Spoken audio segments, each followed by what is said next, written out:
అయితే మనకి ఇంకొన్ని చోట్ల ఎల్ అనే పదం కనిపిస్తుంది, ఈఎల్.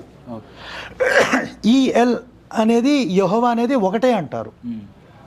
బట్ యాక్చువల్గా చరిత్ర ప్రకారం, ఆర్కియాలజీ ప్రకారం తీసుకుంటే ఎల్ అనే దేవుడు వేరు, యెహోవా అనే దేవుడు వేరు.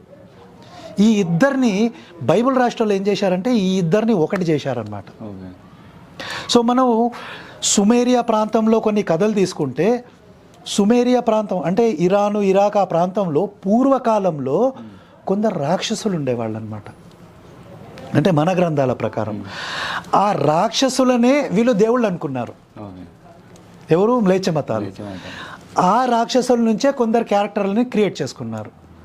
ఇంకోటి ఏంటంటే బహలికా దేశం అని ఒక దేశం ఉండేది. బహలికా అంటే ఏం లేదు, ఈ బలూచిస్తాన్ అవతల ఏవైతే దేశాలు ఉన్నారో అంటే ఇరాను, ఇరాకు ఈ ప్రాంతాలు, అక్కడ ఇలా